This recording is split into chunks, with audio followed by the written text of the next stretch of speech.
va parler souveraineté. J'ai envie de parler de souveraineté.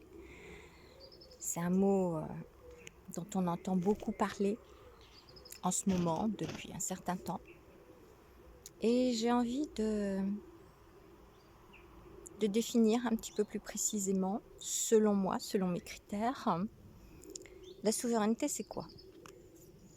Alors, je vais commencer par la souveraineté d'un être humain, d'un individu. Ma souveraineté, la vôtre en tant qu'être humain, homme, femme, peu importe, votre souveraineté, ma souveraineté. Un être souverain, c'est un être humain qui prend ses décisions par lui-même et qui a, comme on dit souvent, son libre arbitre. Donc, qui peut éventuellement se laisser influencer par autrui, mais qui a sa propre réflexion et qui, au bout du compte, décide si les desiderata ou les idées d'autrui conviennent ou conviennent pas. Donc, capable de faire le tri, de faire sa sélection, de choisir. Le libre arbitre. La souveraineté, c'est d'être roi ou reine en son propre royaume. Un corps humain, concrètement dans la matière, c'est un corps physique. Toute, j'allais dire, infiltration, pénétration de ce corps humain sans l'acceptation pleine et entière de soi-même, c'est ce qu'on appelle un viol. Que ça soit sexuel ou pas sexuel. Quelqu'un qui vous approche et qui vous prend dans ses bras, vous le connaissez ni d'Ève ni d'Adam et qui vient vous embrasser, même si c'est sur la joue, si ça ne vous convient pas, c'est une violation de votre domicile, votre corps physique.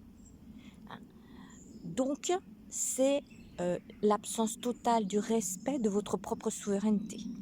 Donc à chacun de mettre le «Oh là, stop, non, on se connaît pas, tu me prends pas dans tes bras, tu viens pas m'embrasser si je suis pas d'accord, si je mets des freins, si je mets des barrières».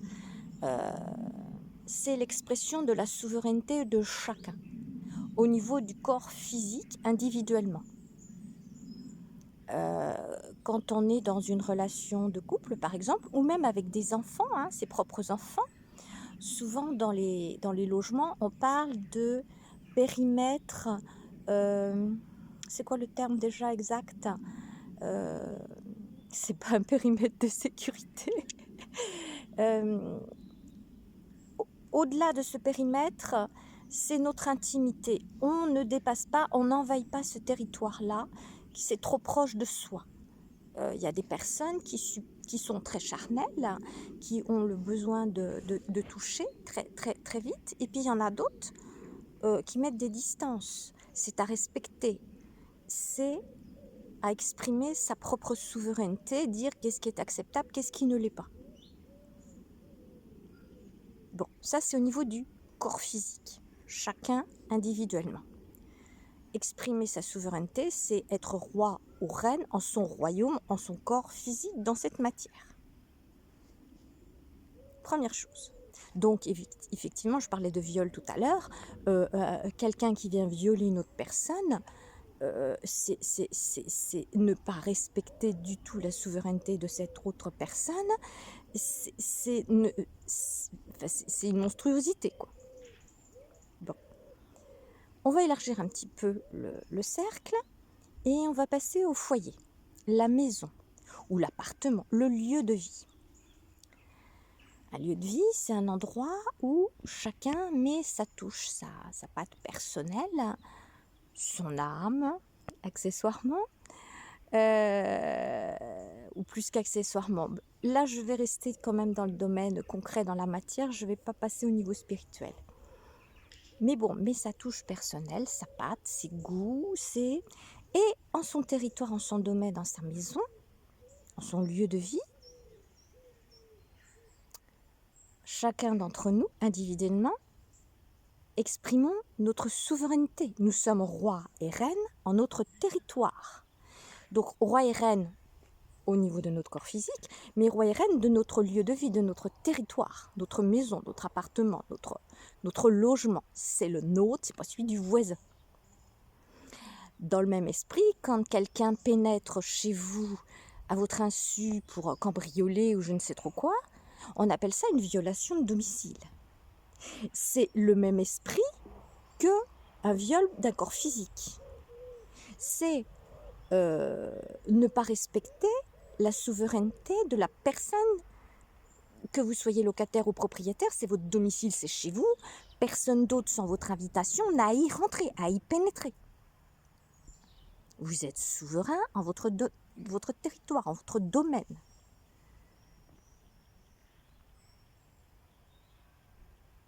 Vous n'accepteriez pas, par exemple, que, je ne sais pas, des parfaits inconnus débarquent chez vous. Ah ouais, tu vois là, la peinture là, non ça me plaît pas, on va changer ça, on va faire autrement, puis le lit, je vais pas le placer là, et puis le salon, je vais le changer différemment. Non, vous êtes chez vous, c'est votre territoire, c'est votre domaine. Personne n'a à venir vous expliquer comment vous devez aménager votre intérieur. De la même façon, je vais revenir au corps physique, personne n'a à vous dire « Ah ouais, la coupe de cheveux là, c'est pas top, hein, tu vas te raser la tête. Hein. » Ouais, non. Et puis les vêtements, là, c'est pas bon non plus, tu vas changer. Hein. Chacun est roi et reine en son territoire, en son corps physique et en ce lieu de vie, son appartement, sa maison. Personne n'a à vous dicter comment vous devez vous habiller, vous devez vous coiffer, vous devez vous comporter, vous devez penser. Et la même chose dans votre lieu de vie. Personne n'a à vous dire ouais, tu vas refaire ci, tu vas refaire ça. De quoi je me mêle? Chacun est souverain en son territoire. On va élargir encore un peu plus. Un pays. Un pays est souverain. La logique voudrait, à partir du moment où il y a des frontières. C'est pour ça que l'on peut dire que c'est un pays, parce qu'il y a quelque chose qui délimite. Il y a des frontières. Je reviens en arrière. Un logement, une maison, un appartement, il y a des murs, il y a des frontières. C'est votre territoire. Le corps physique, il y a de la matière, il y a de la densité, il y a des frontières. Vos cellules ne se barrent pas comme ça, ne se liquéfient pas. Votre corps, votre peau maintient votre être, votre densité qui fait que vous êtes là. Il y a des frontières. La frontière, c'est votre corps physique. Vos cellules ne se barrent pas comme ça au gré du vent. Donc on revient au pays. Il y a des frontières. Il y a des frontières autour du pays. C'est ça qui fait qu'on peut déterminer qu'il y a un pays. L'expression de la souveraineté de ce pays, ça veut dire que ce pays, les gens qui vivent dans ce pays, peuvent décider de ce qu'ils acceptent ou de ce qu'ils n'acceptent pas. Normalement, hein. Quand on rentre un petit peu plus loin, on dit que la souveraineté d'un pays, un pays souverain peut battre monnaie, par exemple, peut choisir ses lois, il y a plein de choses qui rentrent en ligne de compte. Et de la même façon que pour une maison, un appartement ou un corps physique pour un être humain, toute personne qui décide d'entrer dans ce pays peut être la bienvenue à condition qu'elle soit accueillie, acceptée, et à condition que cette personne respecte les us et coutumes du pays. La personne qui arrive n'a pas à dire « Oh ouais, vous allez arrêter de manger ci, vous allez arrêter de manger ça, vous faites comme moi, hein. Vous allez changer de vêtements si vous n'allez pas vous habiller comme ça. » Ça ne se fait pas. C'est pas la personne ou personne qui rentre dans ce pays de faire changer les habitants du pays. C'est à ces personnes-là de s'adapter aux us et coutumes des gens du pays. De la même façon que dans votre appartement, dans votre maison, personne n'a à vous dire oh, tu vas changer la peinture, tu vas changer les meubles de place, de quoi je me mêle. Vous êtes chez vous, en votre territoire. C'est exactement la même chose dans un pays souverain. On est bien d'accord. Bon. C'est la même chose au niveau de votre corps physique. C'est ce que je disais tout à l'heure. Personne n'a à vous dire, tu vas te faire couper les cheveux là, ça va pas, tu vas te raser la tête, oh les vêtements là, c'est pas bon, oh tu devrais porter telle couleur, gna gna gna, de quoi je me mêle? C'est mon corps physique, c'est mon logement et c'est mon pays. Un pays souverain. Alors, normalement un pays souverain, petite parenthèse, sauf si on est sous la coupe de l'Union européenne, peut-être, hein, je dis ça, je dis rien. Mais bon voilà, un pays souverain. Clin d'œil important par rapport à des histoires de drapeaux que j'ai fait dans une précédente vidéo. La souveraineté, l'expression de la souveraineté. Je vous laisse cogiter. À plus tard.